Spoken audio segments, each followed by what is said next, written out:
Welcome to this explainer. Look, if you're a parent who's currently surviving on, leftover coffee, maybe a few short naps, and a whole lot of hope, let me just say right up front, I see you. You are absolutely in the right place. Today, we're going to embark on a really fascinating journey into the developmental psychology of infant sleep. We aren't just going to look at what works when it comes to sleep training, we're going to break down exactly why it works by taking a look under the hood at what's actually happening inside your baby's developing brain. To start us off, I want you to picture this scene. And honestly, it's probably way too familiar. It's 2:14 in the morning. The house is completely quiet. The lights are off, the world outside is fast asleep. But inside, there's just this one sound breaking the silence. Your baby is crying. Again. You gently lift them up into your arms, you rock them back and forth, you whisper softly, just really hoping they'll settle down. And eventually, their tiny eyes close. You carefully place them back into the crib, tiptoe away, literally holding your breath, crawl back into bed, close your eyes, and then, yup, another cry. After enough nights like this, something kind of shifts in your brain. You stop asking why you're so tired, and you start asking yourself this deeply personal, heavy question. Am I doing something wrong? You might be lying there wondering why your baby won't just sleep, and why literally everyone else's baby seems to be peacefully sleeping through the night. If you've ever felt that crushing, late-night guilt, please know you are not alone. Pretty much every parent reaches this exact point of total exhaustion and self-doubt. But here's the thing. We can completely reframe that late-night frustration right now. Your baby isn't trying to make your life difficult. They're not being stubborn, and they definitely aren't testing your patience, even if it feels like it. They are simply learning. Their incredible, rapidly developing brains are actively learning how to feel safe, how to regulate their emotions, how to fall asleep, and far more importantly, how to fall back asleep. So, one of the biggest myths new parents hear all the time is that frequent night waking means you're somehow creating bad habits. But psychology paints a totally different picture here. As adults, we rely heavily on our circadian rhythm, that internal clock, to tell us when it's time to feel sleepy or when to be alert.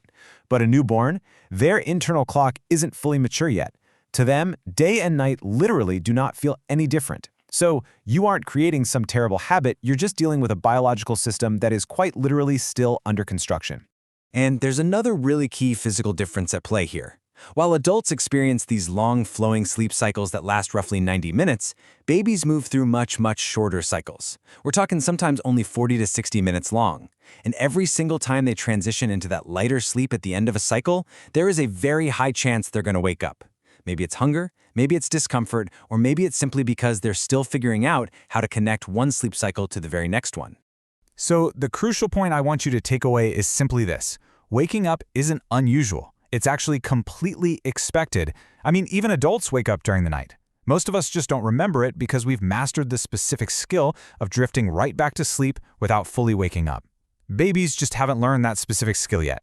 That's all. Sleep training isn't about teaching them to magically never wake out. It's about teaching them how to return to sleep feeling calm, safe, and secure. Okay, let's dive into this next concept. How do babies actually learn this skill? It happens through something psychologists call associative learning.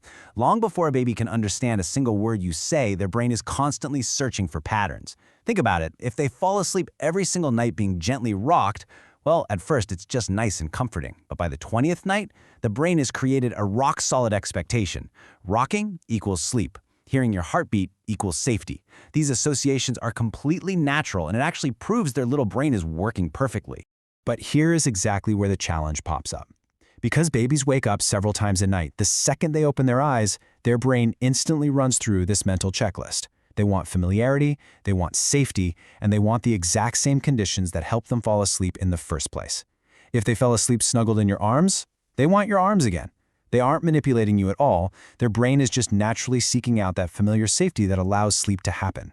So sleep training is really just slowly expanding the ways your baby learns to feel that safety. Think about your own bedtime for a second. You probably have a specific routine that signals to your brain, hey, the day is ending. It's time to wind down. Babies learn in that exact same way through sleep cues. Notice how a consistent sequence, like a warm bath, then fresh pajamas, a quiet room, a gentle lullaby, and a nice cuddle, sends this really predictable pattern of signals straight to a developing brain. Night after night, these simple little moments tell your baby you're safe, nothing scary is happening, and sleep is coming. But I really want to draw your attention to a vital distinction here. It's actually not the specific bath or the exact song you sing or the super cute pajamas that matter most. It is the consistency. A predictable routine completely reduces uncertainty. For a developing brain, the fundamental feeling of safety begins with knowing exactly what is going to happen next. Imagine learning to drive a car. One day the instructor tells you to drive on the left side of the road, and the next day they tell you to drive on the right. The rules just keep changing. You'd be incredibly confused, right? Well, a baby's brain works the exact same way. Learning absolutely depends on repetition to strengthen those neural connections. If bedtime is a totally different adventure every single night, like they're rocked to sleep one night, then they fall asleep in the car the next, your baby's brain is going to really struggle to predict what comes next. Now, I know exactly what you might be thinking, but life gets busy. And honestly, that is completely okay. Consistency does not mean perfection. Real life is messy, and some evenings are inevitably going to get interrupted. The whole routine might get thrown off. What truly matters is just returning to that same gentle pattern whenever you possibly can. Because real confidence isn't built through one single perfect night. It's built through hundreds of small, predictable experiences. Over time, their body will literally start preparing for sleep all on its own. Let's shift gears for just a moment and talk about you, the parent. Sleep training is an incredibly emotional experience.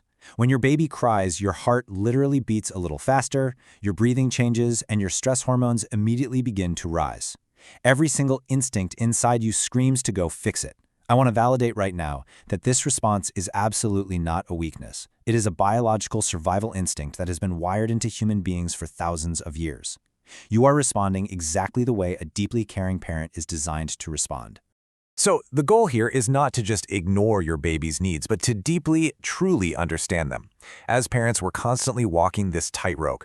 Sometimes responding with love means providing food, or comfort, or a clean diaper, and other times it means allowing growth by simply giving them a little bit of space to practice a brand new skill they're still figuring out. This incredibly difficult balance is, without a doubt, one of the hardest parts of parenting. There is no perfect formula, guys. There are only thoughtful decisions made with a whole lot of patience and compassion. Now, because we are all so utterly exhausted, it's totally natural to look for quick fixes. But I want to warn you against a few very common pitfalls. The biggest mistake isn't necessarily choosing the wrong sleep training method, it's expecting instant results or changing your strategy way too quickly just because you had one rough night. Think of learning to sleep kind of like learning to crawl. They wobble, they fall down, they try again. Constant change makes learning so much harder because the brain absolutely craves repetition to build that familiarity. And please remember this, progress is almost never a straight line. You might have one amazing, total breakthrough night, only to be followed immediately by an incredibly difficult one. That does not mean you failed, and it definitely doesn't mean the method isn't working. True developmental progress relies on gradual improvement, tiny little steps forward, and yes, occasional setbacks over the course of weeks and months. So, why is all this effort actually worth it? Well, it's because of the invisible work of sleep. While your baby is resting, their brain is basically acting as a master builder. It's in there strengthening neural connections, organizing all the brand new memories from the day, and supporting vital emotional regulation so they can actually recover from stress. Even physical development is happening, as deep sleep triggers the release of essential growth hormones. Bottom line, healthy sleep prepares your baby for all of tomorrow's incredible discoveries. Which brings us right to the core philosophy of this entire explainer. Sleep training isn't about forcing your kid into early independence. It's about giving your child the confidence to discover it on their own, one single bedtime at a time. Every calm, predictable routine teaches your baby that the world is a genuinely safe place, that they are deeply loved, and that even when they wake up alone in the dark, someone is always there to help them learn. I want to leave you with this final, somewhat provocative thought to reflect on today. Every single bedtime is teaching your baby something about the world. So what will tonight's routine teach them? I really hope this explainer has given you some clarity and maybe a little encouragement for the nights ahead. Before you go, I invite you to share your biggest sleep challenge in the comments below. Seriously, your story might be exactly what another exhausted parent needs to read today to know they aren't alone. Thank you so much for joining me. Be patient with your baby and with yourself, and I will see you in the next explainer.